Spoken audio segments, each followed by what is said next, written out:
بسم اللہ الرحمن الرحیم۔ صرف 5 منٹ کا مدرسہ قرآن و حدیث کی روشنی میں 260واں دن 20 رمضان المبارک۔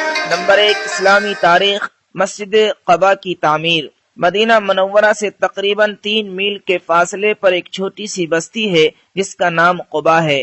یہاں انصار کے بہت سے خاندان آباد تھے اور کلثوم بن حدم ان کے سردار تھے۔ ہجرت کے دوران حضور صلی اللہ علیہ وسلم نے پہلے یہیں قیام فرمایا اور کلثوم بن حدم کے گھر میں مہمان ہوئے۔ حضور صلی اللہ علیہ وسلم نے یہاں اپنے مبارک ہاتھوں سے ایک مسجد کی بنیاد ڈالی جس کا نام مسجد قباء ہے۔ مسجد کی تعمیر میں صحابہ رضی اللہ عنہم کے ساتھ ساتھ آپ صلی اللہ علیہ وسلم خود بھی کام کرتے تھے اور بھاری بھاری پتھروں کو اٹھاتے تھے۔ ایک صحابی رضی اللہ عنہ نے یہ شعر کہا: لئن قعدنا والنبی یعمل لذاک منا العمل المضلل۔ ترجمہ: اگر ہم بیٹھے رہیں اور نبی کام کریں تو ہمارا یہ عمل گمراہی کا سبب ہوگا۔ یہی وہ مسجد ہے جس کی شان میں قرآن مجید میں ہے: لمسجد اسس علی التقوی من اول یوم الی آخرہ، یعنی وہ مسجد جس کی بنیاد پہلے ہی دن سے پرہیزگاری پر رکھی گئی ہے، وہ اس بات کی زیادہ مستحق ہے کہ آپ صلی اللہ علیہ وسلم اس میں نماز کے لیے کھڑے ہوں۔ اس میں ایسے لوگ ہیں جن کو صفائی بہت پسند ہے اور خدا پاک و صاف رہنے والوں کو پسند فرماتا ہے۔ حضور صلی اللہ علیہ وسلم یہاں 14 دن قیام فرما کر جمعہ کے دن مدینہ طیبہ کے لیے روانہ ہو گئے۔ نمبر 2، حضور صلی اللہ علیہ وسلم کا معجزہ، اونٹ کا آپ صلی اللہ علیہ وسلم سے شکایت کرنا۔ ایک دفعہ رسول اللہ صلی اللہ علیہ وسلم ایک انصاری کے باغ میں تشریف لے گئے۔ وہاں ایک اونٹ کھڑا تھا۔ رسول اللہ صلی اللہ علیہ وسلم کو دیکھ کر بلبلانے لگا اور اس کی دونوں آنکھوں میں آنسو ڈبڈبا آئے۔ رسول اللہ صلی اللہ علیہ وسلم نے قریب جا کر اس کے سر اور کنپٹی پر ہاتھ پھیرا تو وہ چپ ہو گیا۔ آپ صلی اللہ علیہ وسلم نے دریافت کیا کہ یہ کس کا اونٹ ہے؟ تو ایک نوجوان انصاری صحابی آئے۔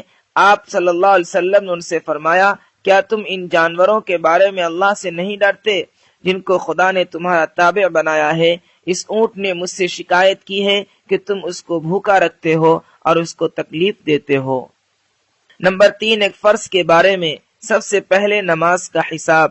رسول اللہ صلی اللہ علیہ وسلم نے فرمایا: قیامت میں سب سے پہلے نماز کا حساب کیا جائے گا۔ اگر وہ اچھی اور پوری نکل آئی تو باقی اعمال بھی پورے اتریں گے، اور اگر وہ خراب ہو گئی تو باقی اعمال بھی خراب نکلیں گے۔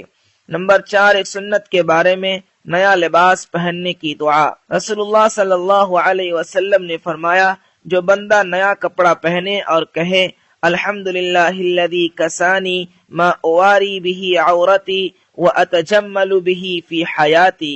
ترجمہ: تمام تعریفیں اس اللہ کے لیے ہیں جس نے مجھے وہ لباس عطا فرمایا جس سے میں اپنا جسم چھپاتا ہوں اور اپنی زندگی میں زیب و زینت حاصل کرتا ہوں۔ پھر اس دعا کو پڑھنے کے بعد پرانا لباس صدقہ کر دے تو وہ زندگی میں اور مرنے کے بعد اللہ تعالیٰ کی حفاظت و امانت میں رہے گا۔ نمبر 5، ایک اہم عمل کی فضیلت، صدقہ مصیبتوں کو دور کرتا ہے۔ رسول اللہ صلی اللہ علیہ وسلم نے فرمایا: صدقہ مصیبت کے 70 دروازے بند کر دیتا ہے۔ ایک دوسری حدیث میں ہے کہ آپ صلی اللہ علیہ وسلم نے فرمایا: صدقہ اللہ تعالیٰ کے غصے کو ٹھنڈا کرتا ہے اور بری موت سے بچاتا ہے۔ نمبر 6، ایک گناہ کے بارے میں، جھوٹی تہمت لگانا۔ قرآن میں اللہ تعالیٰ فرماتا ہے: جو لوگ مسلمان مردوں اور مسلمان عورتوں کو بغیر کسی جرم کے تہمت لگا کر تکلیف پہنچاتے ہیں تو یقیناً وہ لوگ بڑے بہتان اور کھلے گناہ کا بوجھ اٹھاتے ہیں۔ نمبر 7، دنیا کے بارے میں، دنیاوی زندگی ایک دھوکہ ہے۔ قرآن میں اللہ تعالیٰ فرماتا ہے: اے لوگو، بے شک اللہ تعالیٰ کا وعدہ سچا ہے، پھر کہیں تم کو دنیاوی زندگی دھوکے میں نہ ڈال دے اور نہ ہی تم کو دھوکہ باز شیطان کسی دھوکے میں نہ ڈال دے۔ یقیناً شیطان تمہارا دشمن ہے، تم بھی اسے اپنا دشمن ہی سمجھو۔ وہ تو اپنے گروہ کے لوگوں کو اس لیے بلاتا ہے کہ وہ بھی دوزخ والوں میں شامل ہو جائیں۔ نمبر 8، آخرت کے بارے میں، اللہ کا اہل جنت سے کلام۔ رسول اللہ صلی اللہ علیہ وسلم نے فرمایا: اللہ تعالیٰ اہل جنت سے فرمائے گا: اے جنت والو، تو وہ کہیں گے: اے ہمارے رب، ہم حاضر ہیں اور ساری بھلائی تیری قدرت میں ہے۔ اللہ تعالیٰ فرمائے گا: کیا تم راضی ہو گئے؟ تو کہیں گے: ہم راضی کیوں نہیں ہوں گے؟ اے اللہ، تو نے ہمیں وہ نعمت عطا فرمائی ہے جو اپنی کسی مخلوق کو عطا نہیں کی۔ اللہ تعالیٰ فرمائیں گے کیا میں تمہیں اس سے بھی بہتر نعمت عطا کر دوں؟ وہ عرض کریں گے اس سے بہتر اور کون سی نعمت ہوگی؟ تو اللہ تعالیٰ فرمائے گا میں ہمیشہ کے لیے تم سے راضی ہو گیا، اس کے بعد کبھی تم سے ناراض نہیں ہوگا۔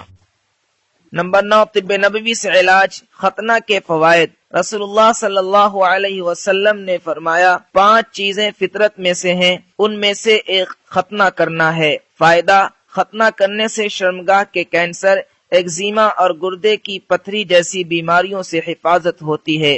نمبر 10، نبی صلی اللہ علیہ وسلم کی نصیحت۔ رسول اللہ صلی اللہ علیہ وسلم نے فرمایا ایمان تمہارے دلوں میں اس طرح پرانا ہو جاتا ہے جس طرح کپڑا پرانا ہو جاتا ہے، لہذا اللہ تعالیٰ سے دعا کیا کرو کہ وہ تمہارے دلوں میں ایمان کو تازہ رکھیں۔